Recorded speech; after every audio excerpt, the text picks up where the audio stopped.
just occupy po yung harapan ng mga seats para po we can start immediately and we can go home early.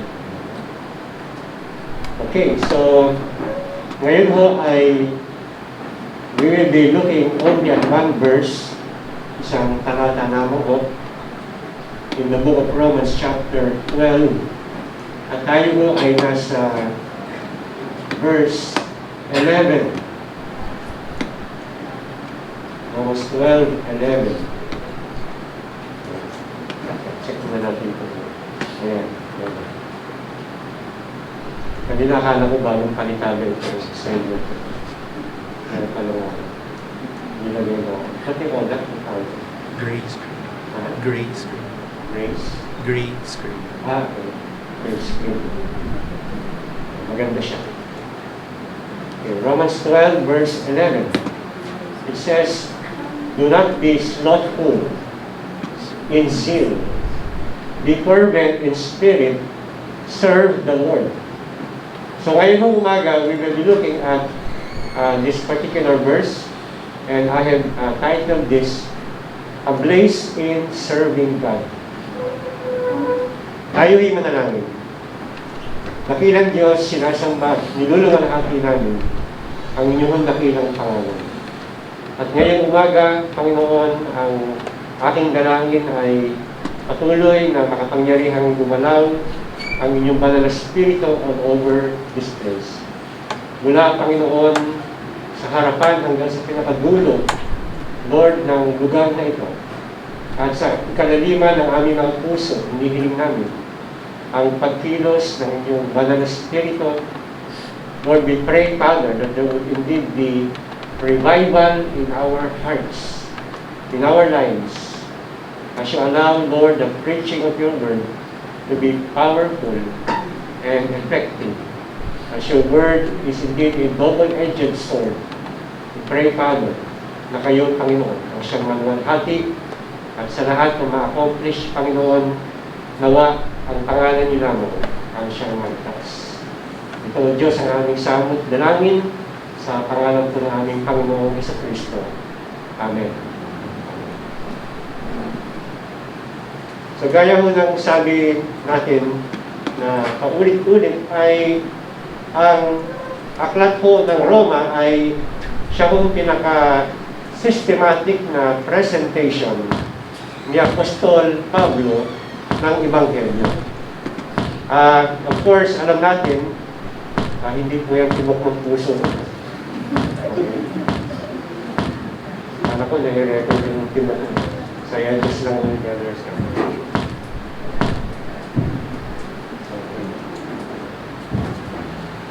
So, although the Apostle Paul ay lagi ho niyang pinapaliwanag o tinuturo ang Ebanghelyo sa iba niyang mga sulat, katulad sa Galatians. Ang Galatians ay itinuturing ng mga New Testament commentators na parang mini book of Romans.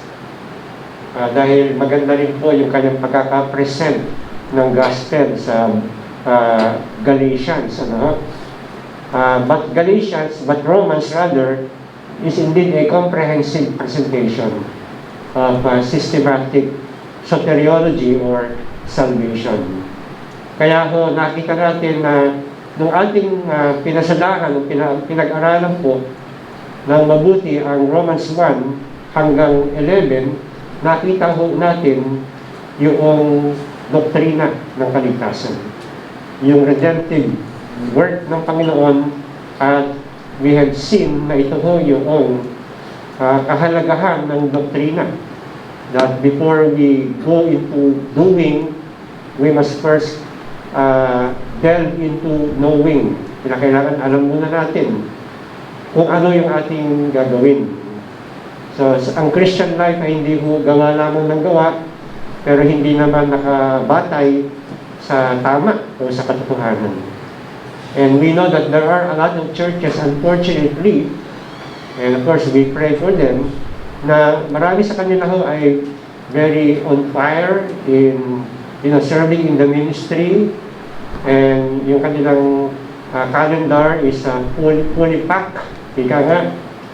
And of course, we we do not say na yun ay mali. Ngunit kung hindi naman tama yung doktrina at kung hindi naman ito nakaangkla sa Ebanghelyo ng ating Panginoong Kristo, ang lahat po ng mga pagpapagal, even if it is done in the name of Christ, ay nasasayang. Dahil people can actually serve for the wrong reasons. And people can actually be deceived into thinking that just because they are busy in the ministry, that means that they are in the will of God. Because a person can never be in the will of God kung mali yung kanyang doktrina. He might be passionate, he might even be the most sincere person on earth, pero God will not, give the approval or the thumbs up sa sino mang tao, whether a pastor or a worker in a church, kung hindi ang pundasyon ng kanyang mga ginagawa sa paglilingkod ay ang Ebanghelyo, ang salita ng Panginoon Diyos. Kaya si Apostol Pablo ay kinakailangan niyang maglaan ng the majority of the book of Romans para ipaliwanag yung paraan ng kaligtasan ng Panginoon Diyos.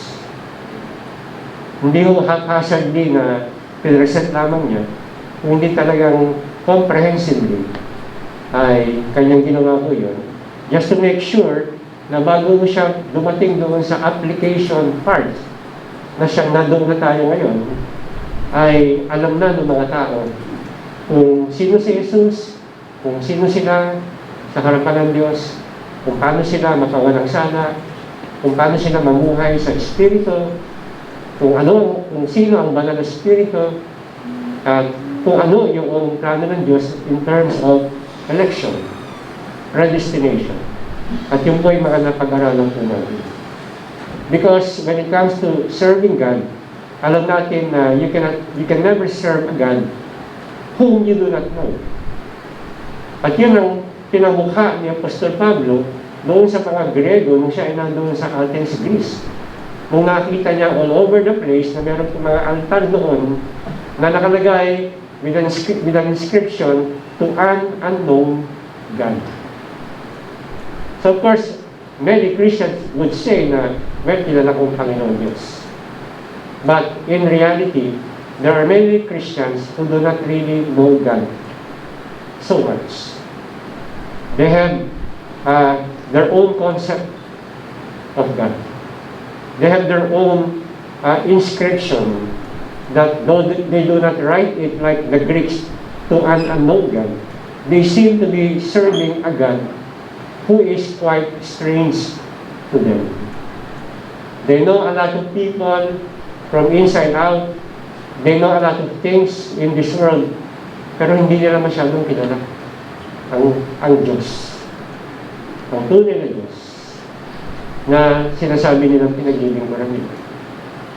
Kaya ho, sinasabi ng Bible, sabi ni Paul, let me tell you, allow me to tell you who is this unknown God sa inyo. Kaya pinaliwanag mo niya yon sa Acts chapter 17, and pwede niyo i-check yon kung paano ko pinaliwanag ni Pablo yung pong Diyos na hindi nila talaga kilala. Kaya ho, the Greeks are just satisfied that whoever God is there, kung sino man Diyos ang nandyan, maglingkod na lang tayo sa Kanya so that we get the blessing, so we do not incur His wrath, so that every one of us will be happy, blessed, and secure. Pero hindi ho ganoon ang Christianity. Kaya ho, many years ago, J.I. Packer wrote a book, Knowing God. And until this day, it's one of the best books when it comes to how we can know our God. Knowing God by J.I. Packer. James I. Packer. Now, sa ating text po ngayong umaga ay sinasabi rito ni Pablo, again, let me read this short verse in verse 11. Do not be slothful in zeal, be fervent in spirit, serve the Lord. Now, merong dalawang paraan dito si Pablo when it comes to this command. So as we look into the next slide, we can see na yung dalawang paraan ni Pablo in this command comes first in the negative manner and secondly in the positive way. So negatibo, positibo. But he is actually simply, bringing them into just one main idea or main command. And in the negative manner, ang sabi ni Paul, don't be slothful in zeal. So he refers to what is on the outside. So, tandaan po natin, ang kanyang tinutukoy dito ay yung mga manggagaling sa labas, yung action. Samantalang yung pangalawang paraan naman po niya, yung positive manner, sabi niya, be fervent in spirit. Ang tinutukoy ho niya rito ngayon ay yung nasa loob. So yung puso ho ng Christian, ang tinutumbok dito ni Apostol Pablo. So again, two ways in giving the command. The negative manner, don't be slothful in zeal, referring to what is on the outside. And the positive manner, be fervent in spirit, referring to what is on the inside. Yung puso ko natin. Now, we need to strike the balance here, brethren. As we look into the next slide, we can see that one of the most difficult things in life, of course, is to maintain balance. And even we as believers, in serving our God, kasi nakita ko natin na we have been given spiritual gifts na pag-aralan na po natin yan for the purpose of serving Him. And yet, we need to understand that we should both be active with our hands.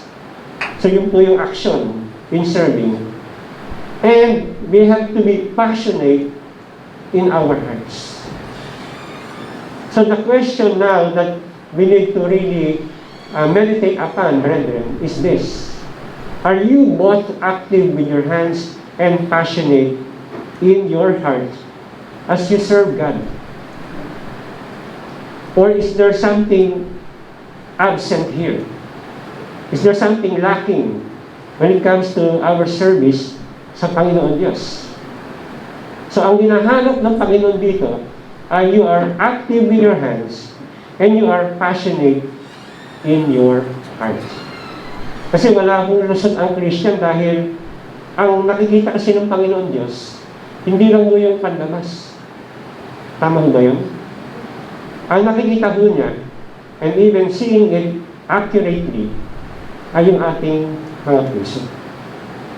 Alam nyo, if you are working under an employer, sa isang employer ho, usually, ang mahalaga lang sa kanila ay every day you show up, you come on time, you deliver the output, you are productive, you are efficient, and you meet deadlines, and so on and so forth. You are an asset sa company. And yet, wala masyadong pakailan yung mga employer kung you're really passionate and you really love your work. Sa kanila ang mahalaga yung resulta. Di ba? Nakakatulong ka ba doon sa kanilang endeavor sa kanilang kumpanya? Are you up to the task every day? Yun mo yung mahalaga. Dahil sa kanila, hindi naman mahalaga kung mahal mo yung employer mo, kung in love ka sa kanya, hindi naman mahalaga sa kanya yun. Kung nandun yung talagang yung ginagawa mo ay talagang galing sa naglalagablab na pag-ibig mo doon sa kumpanya. No, those things are internal and it's hard to, read the minds, of course. So, ang mahalaga sa kanila, yung output. Pero sa Panginoon Diyos, hindi ho ganun. God is looking into the hearts, or God does not look like as man looks. Man looks at the outward appearance. Sabi ni Samuel, sabi ng Diyos kay Samuel, but God looks at the heart. Kaya, yung command dito na unang-una, do not be slothful in zeal, in the next slide. Sabi ni Pastor Jason Lim, some of us believe that Christian living is about quiet devotion, staying at home, hiding in our caves. No. Christian living is full of activity. Christian living is very productive because Paul says, don't be slothful in zeal. So now we are looking at yung command in the negative manner, and we're talking about the action, the work of the hands. Sabi, do not be slothful in zeal. Kaya, binabalanse rito ni Pastor Lim na ang Christian life, yes, kasama dyan yung iyong personal devotion. Yung times of being solitary, being alone with the Lord, removing yourself from the crowd, from the people, and you stay alone in a quiet place, you pray, walang problema rin. Kailangan po natin yun. We stay at home, and sometimes you need to retreat from the world and just have extended times of communion sa Panginoon Diyos. And all of those are important, of course. Pero, hindi ho doon nagtatapos ang Christian life. If all we do is these things, brethren, we might be running away from the responsibility of serving God, of being active in the body of Christ and doing the work. Because we need to understand that, yes, God or Christ is not bodily present at this time, but we are His hands, and we are His feet, and we are His mouth. We do the legwork para sa gawain ng Panginoon Diyos. And this work, of course, sinisimulan ng mga manggagawa ng Panginoon, the pastors, the elders, and the heads of ministries. Pero every part or member of the body should do their function. Napag-aralan din po natin yan, ano? In the early part of Romans chapter 12. So, we are not staying away from the responsibility to be actively involved in the greatest enterprise, which is the church ng Panginoong Jesucristo. Kaya ho, the Christian life is full of activity. We are not saying that we will shelve yung ating mga other responsibilities. Of course not. But what about the work of the Lord? The eternal work ng Panginoon Diyos. Are we involved in the work of eternity that will have eternal impact in the souls of people? Kaya ang Christian living is not, doing nothing, but it is very productive, sabi ni Pastor Jason Lim. Kaya God abhors lazy believers.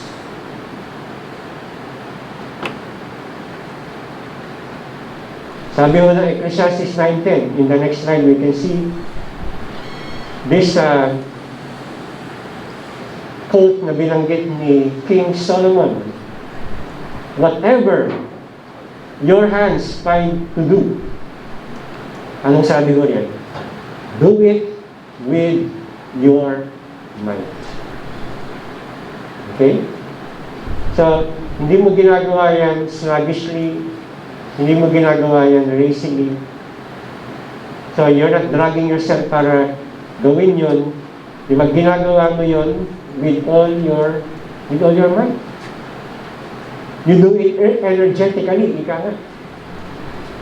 So, sinasabi ng Galatians chapter 6 verse 9, and let us not grow weary of doing good, for in due season we will reap if we do not give up.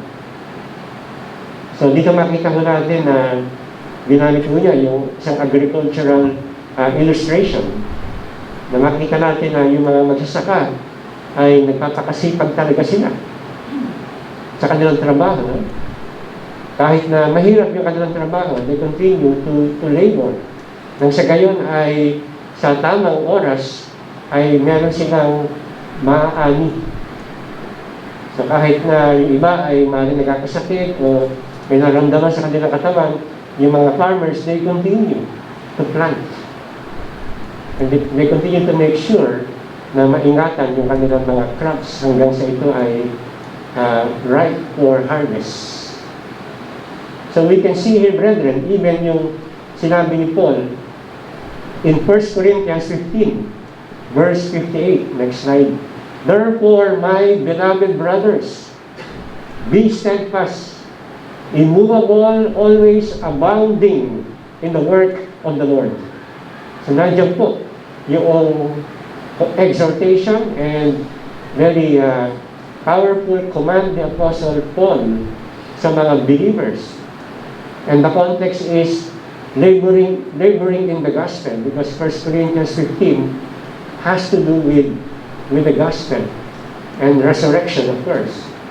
So in view of the past, the finished work of Christ, and in view of the future, the resurrection, the blessed hope that we have, ang sabi ni Paul, brothers, be steadfast, be immovable, always abounding sa gawain ng Panginoong Diyos.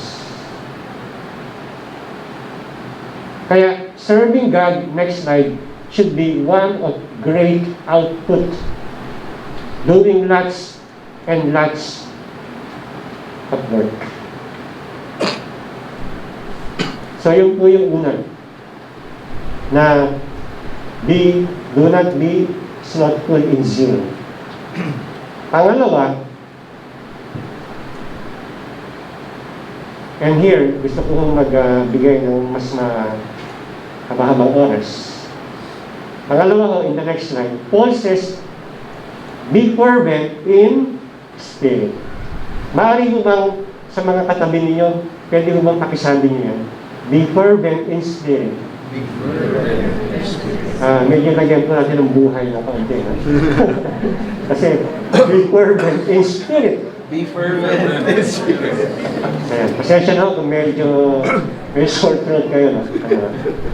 Last na ho yan.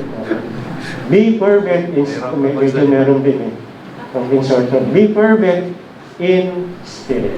Yung salita ho na fervent ay isang napakagandang word ho yan.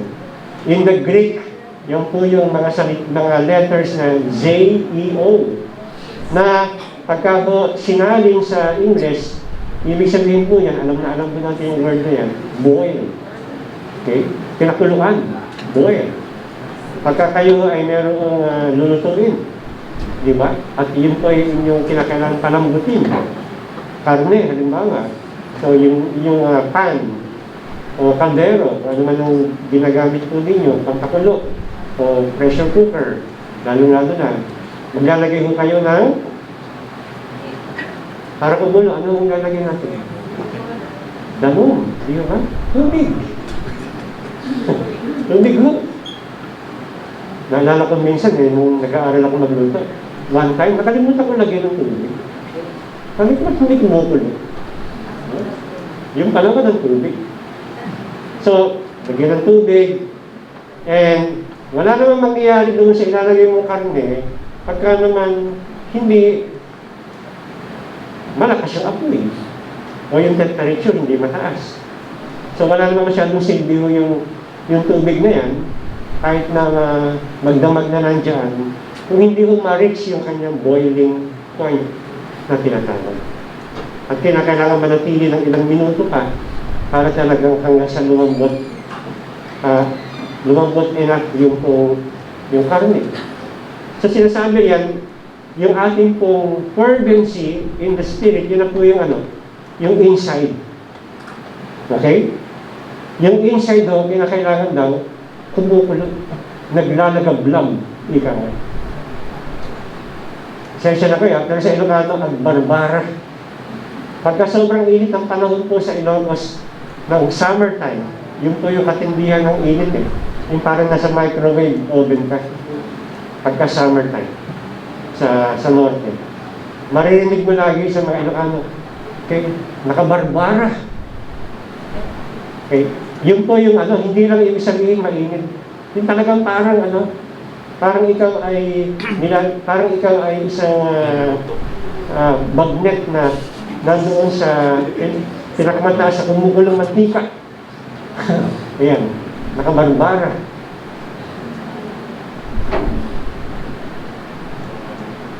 Well, the Bible says that our fervency coming from the inside must be boiling until it overflows. You know, brethren, let me just give this quotation. In the next slide, you know, nothing significant is ever done in life without passion. You know, even in those who are working, maaaring you might go through, you know, the rituals of working every day, yung another day in the office or business as usual, at yung nga, naitatawid mo yung trabaho mo araw-araw. Pero kung wala kang passion sa work mo, parang wala kang masyadong mararating, di ba? Sa buhay. Parang wala kang masyadong engine na nag-drive sa'yo to go on and on and on. Kaya, you should not be a Christian that is lukewarm or lethargic. You should be one that is excited and enthusiastic. You should have a passion, unang-una, sa Panginoon Diyos, sa buhay mo. So, before you even have passion for the ministry itself, you must have first passion for the God of ministry. Ang Diyos na nagpapasimula ng ministeryo sa kanyang iglesia. Kaya ho, what is the secret recipe for a passionate ministry? We can see in the next slide the answer. We must have the right focus. What is the right focus? Not really a change of scenery, not a change of ministry. Magpalit kaya ako ng ministry. Dito naman kaya ako. Baka dito ma-ignite yung passion ko. No, it's not really those things na sagot. It is not pinakailangan, we need fresh blood sa ministry para magkaroon uli ng excitement yung ministry. You know, sometimes it helps. But ultimately, it does not. Because all those things are just band-aid solutions sa isang problema na kinakailangan talaga ay, you know, what is really needed is not just a band-aid or a biogesic solution. Ang kailangan po, surgery of the heart. Ang kailangan. Ang kinakailangan maintindihan natin na sinasabi ho ni Paul sa Romans chapter 12, verse 11, do not be slothful in zeal, be fervent in spirit. Sabi niya yan, serve the Lord. Minsan akala ho natin, even I myself, many times I have read this particular passage, maglingkod sa Panginoon. Parang minsan parang walang timbang yung sinasabi rito na maglingkod ka sa Panginoon. Pero alam niyo ho, yung mga, you know, the first century Christians, pag sinabi ho ni Paul dyan na magsilbi ka sa Panginoon, iba ho ang dating sa kanila. It's really a very serious matter pag sinabing maglingkod ka sa Panginoon. In fact, in the Greek word, in the next slide, yung ginamit dito ni Pablo ay yung Greek word na douliao. It is a very unique word na kung saan nakukuha po yung basic Greek word na doulos, na ibig sabihin po ay bond slave.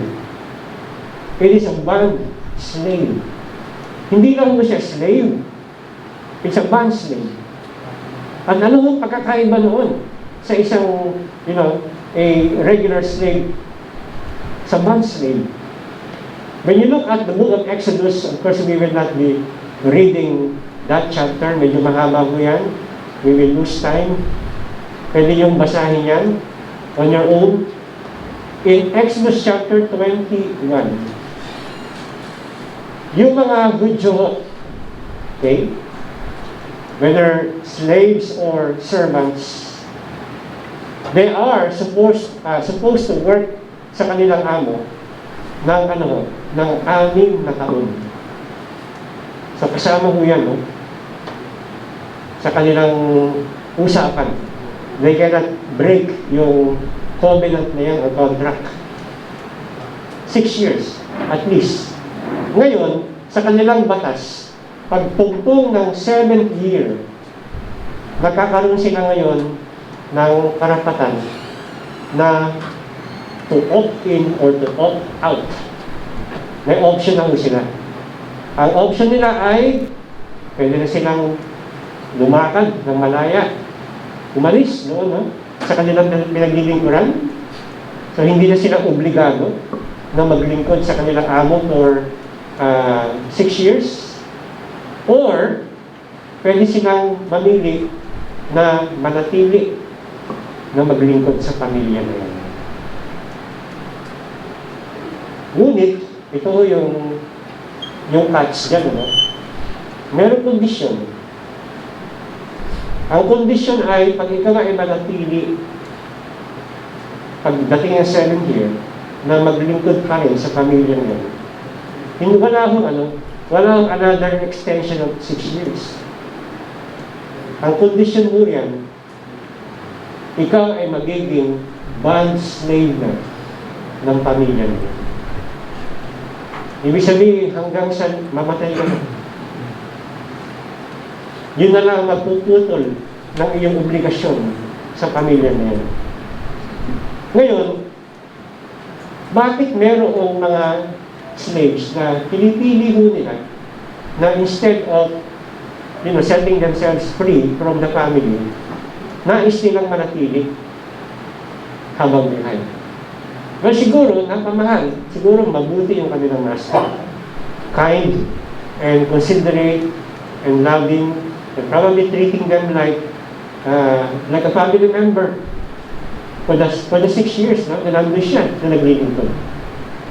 Kaya, ika nga, napamahal na rin yung pamilya. Yung mga taong pinagsisilbihan niya sa puso niya. Ngayon ho, siyempre, ito nga ho yung price to pay. If you decide to not set yourself free from slavery, you will become a bond slave to that family forever. Till death do us part na kayo. Ika nga. At ang mangyayari ho dyan ay, siyempre, meron hong gagawin covenant sila. At ano yung covenant na gagawin? Medyo masakit. Medyo masakit yung ritual. To symbolize na contract or na covenant. So, mangyari ho dyan, idadalhin yung slave sa isang doorpost. Ilalagay yung kanyang tenga sa doorpost. And then, yung kanyang amo, kukuha ng isang matulis at solid na stick na tinatawag nilang oar, O-A-R, at ilalagay mo yun sa earlobe at i-hammer mo yun doon, okay, sa earlobe as a mark, okay, visible mark na simula sa araw na ito, you are a bond slave for the rest of your life. So So parang ano ko yan, yung parang sa mga babae, di ba yung earlobe, yung nilalagay yung earrings, di ba? So kailangan bubutasan ko yun para magkaroon ka ng lugar yung earrings na ilalagay mo dyan. Kaya ho, dito makikita natin na tignan nyo yung mga asawa nyo babae kung may earring, kung asawa nyo kayo ng asawa nyo. Ibig sabihin, bond slave mo siya. Hindi, joke lang. wrong application. Pinapatawa ka lang mo kayo. So, pag yun na ho, pagka na-consummate na yung ritual na yun, so, ibig sabihin nga po, ay wala nang atrasan din. Dahil yan po'y nasa batas nila. Na pagka ayaw mo umalis, pag tungtong ng 7 years, at gusto mo manatili doon, you go through this ritual, and you are forever enslaved to the family. Again, bakit po pinili? Walang pumilit sa kanya. Out of his own volition or willingness, dahil gusto niya pang magsilbi. And I'm sure may malaking factor yung how he was treated by the family. Kaya para sa kanya, there's no better place than this family to stay with. Naalala ko nga po si Jacob, si Jacob. Si Jacob ho ay siya ho ay na-in love sa isang babae na para sa kanya, pinakamagandang babae. Sabi naman ng Bible talagang maganda, si Rachel. Di ba? Maganda ho siya. At sa sobrang in love ni Jacob, sinubukan niya kunin ang kamay ni Rachel sa kanyang ama. At pero, para kay Laban, yung kanyang naging father-in-law, ay, well, walang there's no such thing as a free meal.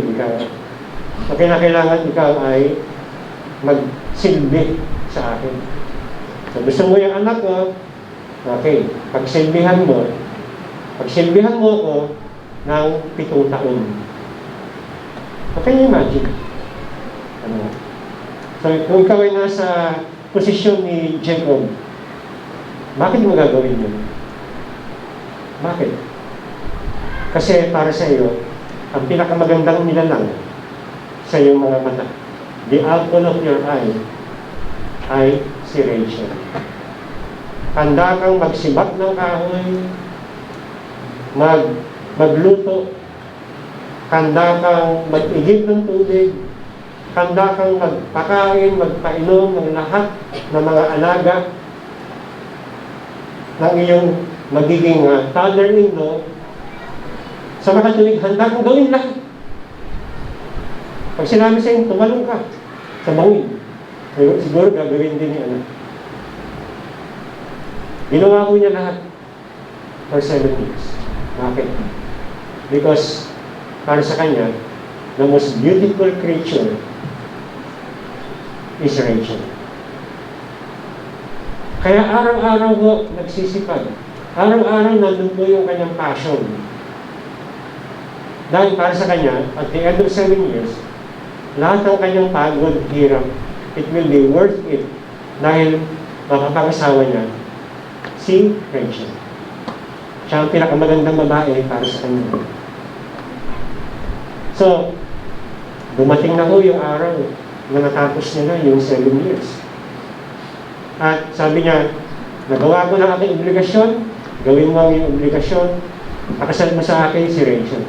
So sabi ni Laban, walang problema. So, ayun na ho, sinet na yung araw ng wedding, and the wedding was supposed to be the happiest moment sa buhay po ni Jacob. Pero he almost had a heart attack. Dahil nung binuksan na po yung belo, kasi ganun po, nakabelo, yung makita yung mukha ng babae. And lo and behold, no, it was not Rachel, but it was Leah, yung isang kapatid. Na hindi, of course, hindi niya mahal yung babae na yun. At, syempre si Jacob po ay galit na galit mo siya. Dahil siya ay naloko. Ang mga manluloko, galit din sa kapwa, manluloko. Natin si Jacob ay isang dakilang manluloko din. Pero during that 7 years, hindi mo niya niloko ang kanyang magiging father-in-law. Talaga nagpakasipag, mahal niya yung kanyang ginagawa para doon sa object ng kanyang pagmamahal, si Rachel. Only to be what? To be cheated at ang binigay sa kanya ay si Leah. Okay, para kay Jacob, it's Rachel or nothing. And he would not settle for Leah. Pero ano magagawa niya? Kasal na sila. Di ba? Pasalamat na lang tayo sa panahon natin ngayon ay nakikita mo yung mukha ng babae bago ka mag-say ng I do. Sa pag mga kinakasal dyan, siguraduhin mo lang na see through yung game. Okay? Baka mamaya you're marrying the wrong person. But anyway, sinabi ba ni Jacob na, well, I give up. Yung 7 years na yun, sobrang na yun. Pero mahal na mahal po niya si Rachel. Gaya ng sabi ko, it's Rachel or nothing. Kaya para sa kanya, kahit na siya ay kasal na, again, we're talking here about the culture at that time, no? I am not teaching you na pagka yung napakasawa mo, hindi mo mahal, okay, maghanap ka ng mahal mo para maging dalawa asawa mo. Okay, hindi ko na tinuturo yan. So sa kanilang kultura ay ginagawa mo yun. So ang nangyari ko dyan, sinabi ni Laban sa kanya, and now Laban is taking advantage doon sa puso ni Jacob. Sabi niya, ay kung gusto mo talaga makuha, kasi kinakailangan mauna muna yung si Leah. So meron mga dahilan na sinabi si Jacob, which is of course inexcusable. Dahil dapat mong panahon sinabi niya at the very beginning. So talagang niloko niya. Ngayon sabi niya, kung talagang gusto mong makuha si Rachel, eh di maglingkod ka ulit ng another 7 years.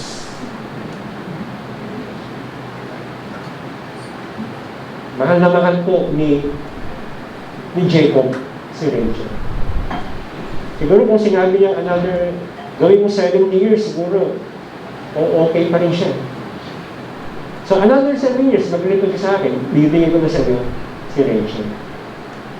Ginawa pa rin po yun ni Jacob.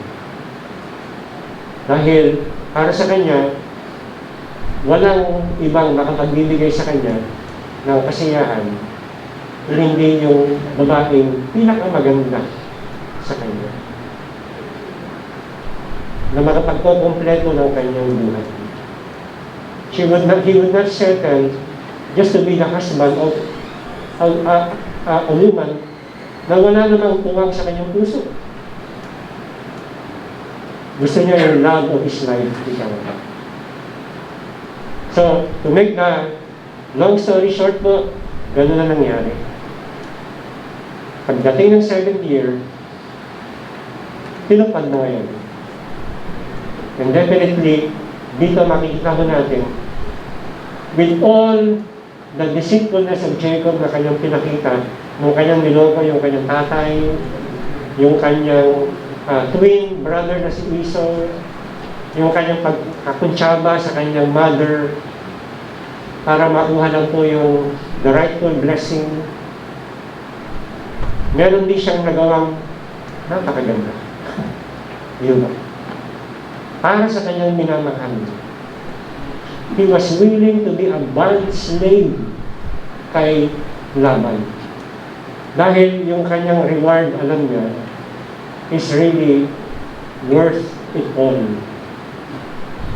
14 years, mga kapatid, na siya ay naging isang alipin ni Laban. Pero para sa kanya, walang problema. Kasi ang kanyang main prize, si Rachel. Si Leah, consolation prize lang ngayon. Ayaw pa nga niya. And he will not be consoled kung yun lang ang magiging asawa niya. The main prize is Rachel. Because Rachel was beautiful in his eyes. And what is those 14 years compared to the long years that he would spend with this woman that he loves more than his life? Kaya ho, he saw Rachel as more wonderful than anyone. At para sa kanya, even if he, travels from east to west, from north to south, wala siya makikita ng ibang babae kung hindi si Rachel. At yun po ang naging driving force niya. Kaya siya ay nagpaalipin at ginawa lahat ng pinagagawa ng kanyang father-in-law. He was fervent in spirit. And that is the reason why he was not slothful in zeal. He was bursting, he was enthusiastic, all the inside. Dahil kung wala mo siyang enthusiasm and, thrill in the inside, hindi ho niya matatapos yung 7 taon na yun. Believe me. And brethren, in the next slide, Paul says, the reason why you should not be slothful in zeal, but be bubbling and excited and boiling in spirit, is because you are now doulos to Jesus Christ. You are now a bond slave to Jesus Christ. Yes, you might be, sort of a slave or an employee or a servant to your human employer right now. Pero yung ties mo with your employer, hanggang kailan lang? 1 year? After 1 year, you go to another job. So you have another employer over you. 7 years? 20 years? Praise God. 50 years? But to Jesus Christ, do not forget, we are forever servants. Hindi lang po dito When we step into eternity, we are continually be servants, serving Him and worshiping Him. So the reason why you willingly subject to the Lordship of Jesus, you know why? Because He is so good to you. Yung pong slave that preferred to stay with the family, to be their doulos until he dies. Yung pong Jacob na naglingkod kay Laban for 14 years para makuha lang po si Rachel. Bakit mo nila ginawa yung mga bagay na yun? Ginawa mo yun ng slave dahil para sa kanya walang ibang mabuting tao kundi yung amo niya at yung pamilya. At para ho kay Jacob, walang ibang babae na kanya hong minamahal kung hindi si Rachel. Walang ibang babae na alam niya na magiging katuwang ng kanyang buhay kung hindi si Rachel. And now, bakit sinasabi ng Bible, maglingkod ka to be a bond slave of Jesus Christ? Because nothing is, better or faithful and kind and loving and compassionate and just and fair kung hindi ang Panginoon namin. No one has saved us from the death of sins, ang Panginoon namin. No one has ever failed you. God has never failed you. And even when you search through all eternity, you will not find more wonderful than Jesus Christ. He is more precious than silver or gold. He is the rose of Sharon, the lily of the valleys. He is the wonderful counselor. He is robed in majesty. He is, brethren, all that you need in life. Whom have I in heaven, sabi ko ng psalmist, but you. And besides you, there is nothing I desire on earth. Kaya ang mahalaga sa atin in the next line, we have to get a renewed purpose within our souls. You need to get the gospel deep within your heart. Understand, brethren, that the beauty of the cross is because the wonderful, mighty God hung Himself on the cross of Calvary. Yung cross na yan, baliwala ko yun. Ang mahalaga ho kung sino yung nabayubay sa cross na yan. Sino siya? At anong uri ang pag-ibig ang kanyang pinakita sa iyo? While we were yet ungodly, while we were still sinners, sabi ng Biblia, Christ died for us. Kaya kung kinakailangan, tayo ay masipag na maglingkod para sa Kanya. Hindi ho ba nakakahiya na sa lahat ng kabutihan ng Panginoong Diyos, and no one even comes close sa Kanyang kabutihan sa buhay natin, that we are not serving God with fervency, and we are not giving it our own. We are not giving our mind, soul, might, and strength sa Kanya. It is a travesty, brethren, if that is the case. Because God deserves more. And He deserves the best from His goodness. Now, I'm not saying na simula next week, sige, Pastor Bong, simula next week, lahat ng ministries, nagsiserve na ako dyan. Kasi sabi mo, kinakailangan mo, masipag ka para sa Panginoon. Na hindi mo yun ang gusto kong gawin ninyo. Ang gusto kong gawin ninyo, huwag kayong magsimula na maging active sa maraming ministry. Ang unang-unang gawin ninyo, tignan nyo muna yung puso ninyo. Look at your heart. Magsimula tayo sa ating mga puso. Ibig sabihin, magsimula ka kay Jesus. Magsimula ka kay Jesus. Dahil baka hindi na siya ang pinakamaganda para sa iyo.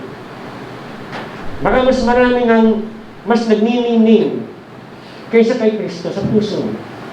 Baka hindi na siya ang ginto ng buhay mo. Baka hindi na siya para sa iyo. He is no longer the apple of your eye. You begin, brethren, with the message of the gospel, because the more you understand the gospel, the more you will understand that we are just so ugly because we are sinners. And yet the most wonderful God, minahal tayo.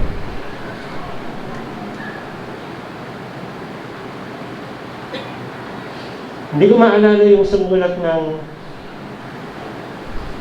mag-senior na kasi ako, na marami lang nakakalimutan. Yung sumulat ng please help me out kung paalala nyo. Yung sumulat ng How Do I Love You? Let me count the ways. So anyway, yung sumulat po nun, sana maalala ko habang sinikwenta ko. Simula ng bata siya, sickly, laging may sakit. Kaya in fact, sa kanyang sarili, sabi nga niya, ako hindi isang magandang creature. And yet, may nagmahal sa kanya. Isang lalaking mayaman, isang lalaking kilala, isang lalaki na maganda ang personality. At sinisimulat niya para sa kanya. Kaya sabi niya, how do I love you? Let me count the ways. Sabi niya. He was just so mesmerized, and he was, you know, in love more and more doon sa kanyang asawa dahil sa in spite of who she was. Siya yung pinili. na mapangasara. Kaya magsimula ka kay Jesus. Balikan mo ang Ebanghelyo. Simulan mo sa mensahe ng Ebanghelyo. At simulan mo na sabihin sa Banal na Espiritu na ilagay ang mensahe, ang napakagandang mensahe ng Ebanghelyo sa iyong puso. Doon magkakaroon uli ng apoy ang puso mo. Doon uli ang puso mo ay mag-uumapaw sa kasiyahan.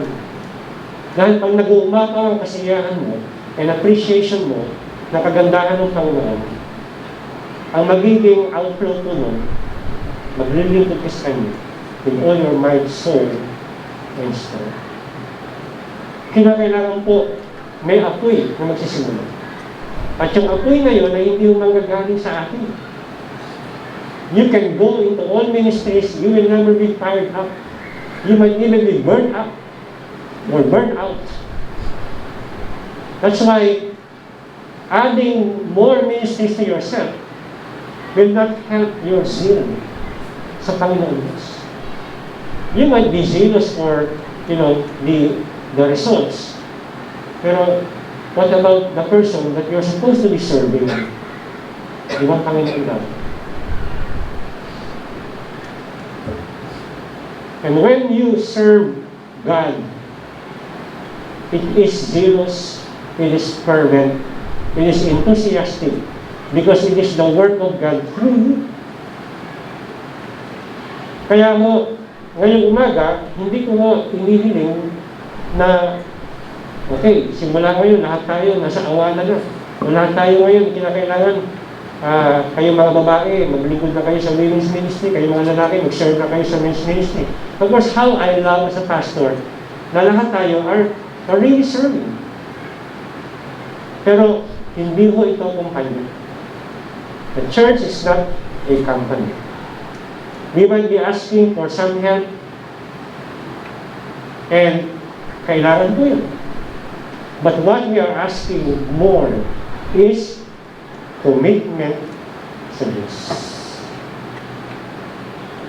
So that when everybody is committed to the Lord, they do not break that commitment so easily.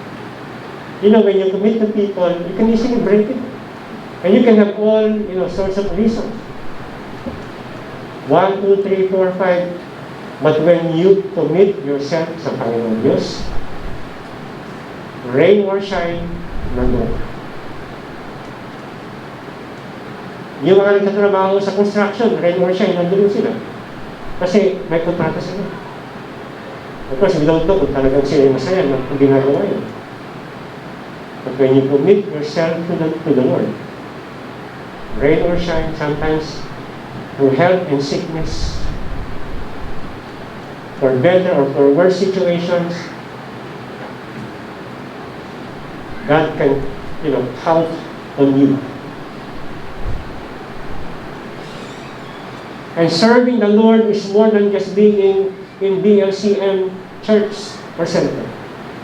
It is not just being present in the prayer meetings or in the meetings that we call. It is about your life. It is about your devotion every day. It is about your reading the Bible and enjoying to be in the presence of God. It is about your prayer life. Because ministry brethren, they come and go. You lose some, you gain some. People come and go in the ministry. But what is not left, brethren, or what you do not lose, is your what? Is your wonderful relationship with the God that you love. That is if we have it. If we have that. It is about loving God with all your heart, mind, and soul. And that would be the only reason why you are serving. Because you have the best intentions. And what is that? You want to glorify the man that you love, Jesus Christ. So you will not settle for the Leia things of life. You will settle for the spiritual Rachel, and that is Jesus Christ. With all your might, you will serve Him. Kaya ho, it is not just a matter of, serving the community or filling up the gaps in the ministry. It is the internal energy that comes out of your love sa Panginoon Diyos. And no one can stop you.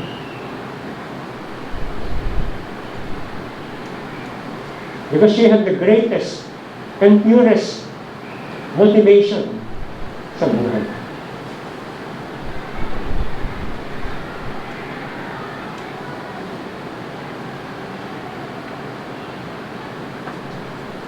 You know, 2 weeks ago, one of the highly respected pastors, and I looked up so much to this pastor, and he's known worldwide, so beloved, and he fell into sin. And apparently, seems to be doing it for many, many years already.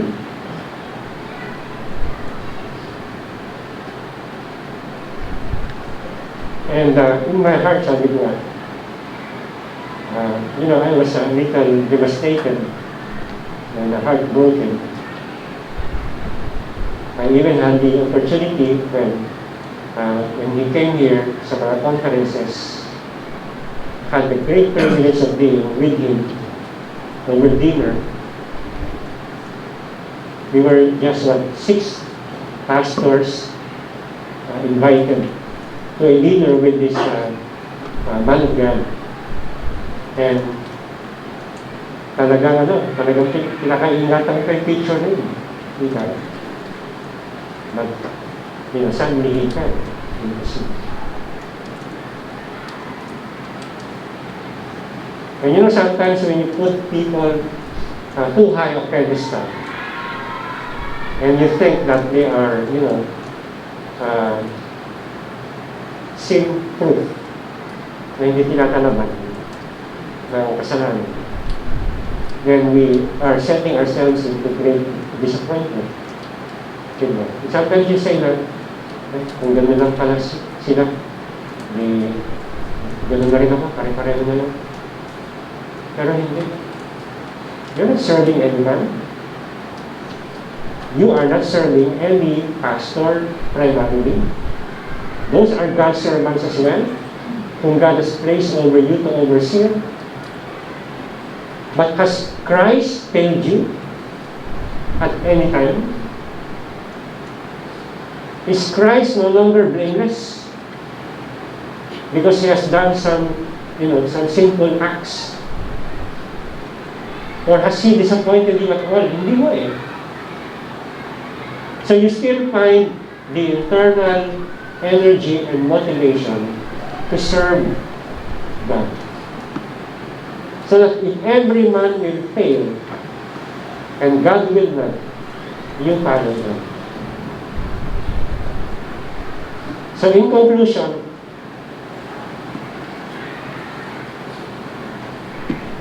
God does not command us to do something that He doesn't give us the power for. As always, the power is found in the gospel of Jesus Christ alone. So with your eyes wide open to the mercies of God, Romans 12 verse 1, present your bodies a living sacrifice, and then you can serve Him with zeal and fervor and passion. So ngayon pong umaga, balikan po natin ang dakilang ginawa ni Kristo sa cross. Kung ikaw ay hindi pa Christian, tanggapin mo ang Ebanghelyo. Paniwalaan mo ang Ebanghelyo. Come to the good news of Jesus Christ dying to save you from your sins in order to bring you back to God. To bring you back to the gospel and see once again how good He was and is until today. then it changes your world because it changes your mind. And therefore, it changes your life. Kaya ako, nagkakaroon ngayon ng mainit na apoy sa iyong pagtingin sa Diyos at sa ministry. The passion returns. The first love that has been lost returns again. Sabi ng Panginoon, one thing against you, you have lost your first love. Your loyalty, your passion.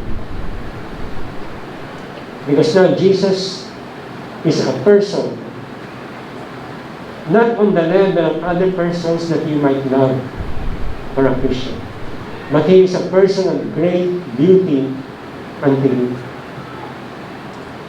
Kaya ako, mga kapatid, you serve hard in the work of the Lord because God is more than wonderful. You know, when you serve hard in the office, or when you really, are diligent as a student sa school, why do you do that? Because para sa iyo, you value yourself so much that you want to have a career, that you want, your aspirations and your ambitions to be fulfilled. You value so much your family, so you earn a living for them. And why not? You want to send them to the best schools you want to send them to the best schools kung kaya. Dahil yung mga anak natin, they are so, we treasure them so much. Ang mga anak ko natin. We want the best for the future. And for those who are, single, and they don't want to have their own family, they want to remain single in life, walang problema. Pero bakit, they serve an employer, ginagawa nila yung trabaho nila, because, yung kanilang buhay, mahalaga sa kanila. Para nga sa kanila, yun ang pinakamahalaga na. But let Christ be your treasure and your beauty. Let the gospel have its deep work within your heart. Contemplate seriously on what God has done for you. And I also request that you also contemplate, brethren, what has been spoken this morning. And ask yourself this question. Am I a person of passion? Is the gospel real to me? Take time and pray to the Father that God will set your heart on fire. Let's pray. Manalangin tayo. Oh God, set aflame our hearts for you. But even before we become Marthas, we first become Marys. Seeing you, your presence, your fellowship, your words, to be the most valuable treasure in our lives. So, Lord, the value that we have, Lord, in our hearts is not the things that we possess. It is not the ministry. It is not our jobs. It is not our careers. It is not even our families that you have given to us. Lord, none of those things, Lord, should take precedence over the value of the person of Jesus Christ.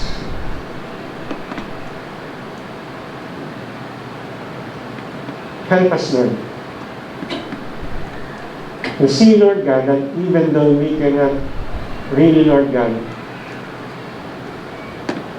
pay for the things, or even commensurate the sacrifice and the gift of salvation that we have received from Jesus Christ King.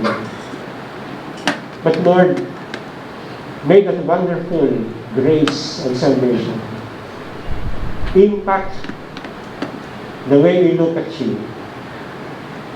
and how we should serve you with our hands. For you have said that you are not your own, you have been bought by a price. Therefore, glorify God in your bodies. Salamat po, Panginoon. Return to you all glory, honor, and thanksgiving in the name of Jesus. Amen. And